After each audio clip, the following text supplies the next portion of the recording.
this video, I'm going to explain how to solve any quadratic equation, and as you know, the standard form is ax squared plus bx plus c equals to 0. So when we are solving quadratic equations, there are different types of them. The first type, so let's say type 1 is going to be when b is 0. So when I say b is 0, that means you don't have the middle term. So you only have the first one and the third one. So let's do one example. So for example, when you have something like 2x squared minus 8 equals 0. So as you see, you have the first one, but you don't have any term including x, and then you have your constant number, which is c. So when you have something like this, you don't need to factor it, you don't need to use quadratic formula or anything else. All you have to do is isolating the x squared. Isolating the x squared will give you the answer. So let's do it. Now, how can I isolate this x squared? First of all, I have to move the negative 8 to the right side. And as you know, you have to change the sign. So it's going to be 2x squared equals 8. Then we have to divide both sides by 2. So these are cancelled out, and I have x squared equals 8 over 2 is 4. And as you know, what numbers to the power of 2 will give you 4? Those numbers are going to be 2 and negative 2. Don't miss this one, because negative 2 squared is 4 as well. Okay, let's do one more. So for example, when you have 2x squared plus 7 equals to 0. So when you have this one, we will do the same thing. So we will bring the 7 to the right side. So it's going to be 2x squared equals negative 7. Then we divide by 2. So you have x squared equals negative 7 over 2. But in this one, as you see, the left side of the equation is always positive. The reason is that x to the power of 2, or any number to the power of 2, is always positive, whereas the right side is always negative. So these numbers, the left side and the right side, cannot be equal to each other. So as a result, I have to say there isn't any answer for this one. So this one doesn't have any answer, but this one has 2 answers. Okay, let's talk about type 2 version. So in type 2, c is going to be 0. And by the way, a cannot be 0, because if a is 0, then it's not a quadratic equation. It's going to be a linear equation, which is a different topic. Okay, so now when c is 0, let's do one example when c is 0. So for example, when you have 2x squared plus 6x equals to 0. So as you see, you don't have the constant number here. You do have the x squared and x, but you don't have the constant number. So in these cases, again, you don't need to use quadratic formula, completing the square, or other ways. The simplest way to solve this is just factoring. And factoring is just factoring the common terms between these two. So as you know, 2 and 6, I can take the 2 out, and also I can take one x out. So as a result, from the first one, what is left is going to be x, and from the second one, what is left is going to be just plus 3, as you know. And then when you have the factor form, so how many factors do we have here? 2 factors. So the first one is 2x, and the second one is x plus 3. And when you have the factor form equals to 0, you have to put each factor equal to 0 separately. So that means one time 2x is 0, and one time x plus 3 is 0. And from the first one, as you know, x is going to be 0 divided by 2, and 0 divided by any number is again 0. So the first answer is 0. And the second one, this is very easy. You have to just bring the plus 3 to the other side. So it's going to be negative 3. As you see, you have 2 answers for this question. Okay, let's go over type 3. In type 3, basically, we have the full standard form of quadratics. And you have all the terms. So I can say b is not 0, and also c is not 0. For a, we have here in type 3, for a we have 2 different types. So I'm going to write type 3 part 1. So in this case, a is 1. So for example, you have an equation like x squared plus 5x plus 6 equals to 0.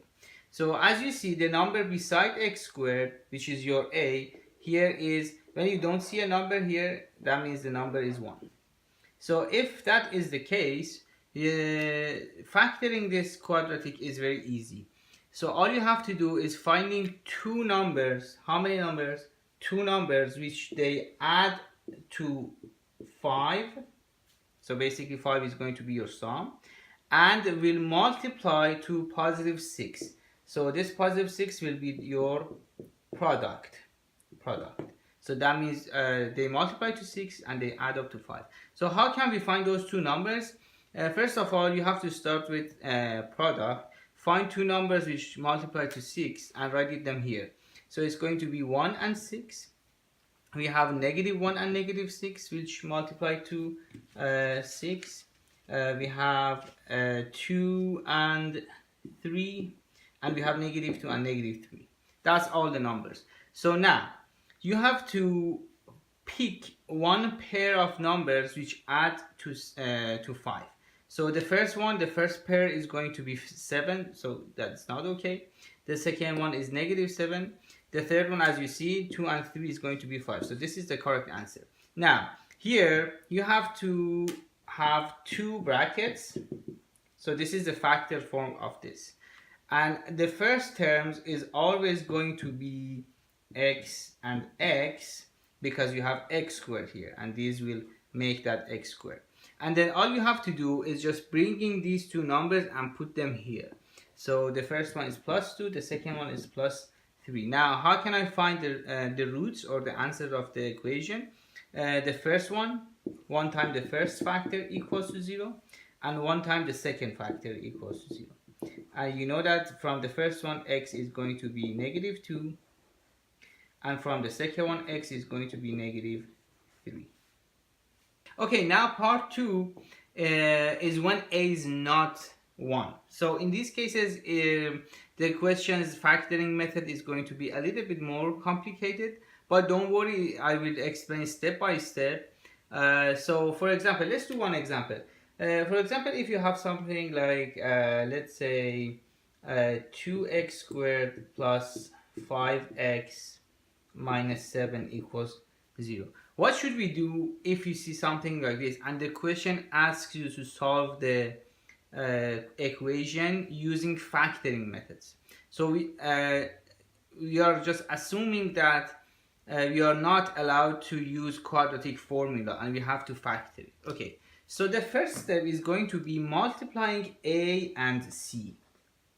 So first of all, you have to multiply this number here and this number here. So if I multiply, 2 times negative 7 is going to be negative 14. And then this number here in the middle, this 5, I'm going to write it here. So negative 14 is going to be your product. And this 5 is going to be your sum. So basically we have to find two numbers which they add up to 5 and they multiply to negative 14. As the previous question, we have to start with the product. So what numbers will multiply to negative 14? Those numbers are going to be negative 14 and 1. So when this number is negative, you have to switch the negative here. So for example, you have 14 and negative 1. Or let's say 2 and negative 7. And also switch the negative sign, so you have negative 2 and 7 as well. So these are all the numbers that multiply to negative 14. Now, which one add to 5? Which one? Yes, the last one. Huh? The last one will add to 5. So I'm going to pick this one. Okay. Now, the second step is breaking down the middle term using these two numbers. So instead of let's say 5 apples or 5x, I'm going to write 7 apples minus 2 apples. Does it make sense? So now I'm going to rewrite the equation 2x squared, and instead of 5x, I'm going to write negative 2x plus 7x and then minus 7 equals 0. Okay, now the first two terms here, these ones and these guys together, you can factor them separately. So what is common between these two? 2x. So I can take 2x out. What is left is going to be, from the first one is x, from the second one is minus 1. Again, here it's very easy, 7x minus 7. Obviously you can take the 7 out, so it's going to be x minus 1 equals 0. Now as you see, what can I again factor out? X minus 1 is common, so I can take it out. So if I do that, from the first one what is left is going to be 2x. From the second one what is left is going to be plus 7, now equals to 0. Okay, so now either the first factor is 0 or the second one. So I'm going to write it here. So if the first term is 0, x minus 1 equals 0, you know that the answer is going to be 1. And if the second answer, which is 2x plus 7 equals 0, then you know that 2x is going to be negative 7 and x is going to be, I'm going to write it here, x is going to be negative 7 over 2. Negative 7 over 2. And this is going to be the other answer. Okay, here I want to mention a trick or a very fast shortcut to solve this quadratic. So here's the thing. When the sum of all the coefficients or all the given numbers, so 2, 5 and negative 7, when the sum of these numbers is 0, as it happens here, you don't need to actually solve the quadratic equation. Your answers always are going to be 1 and c over a.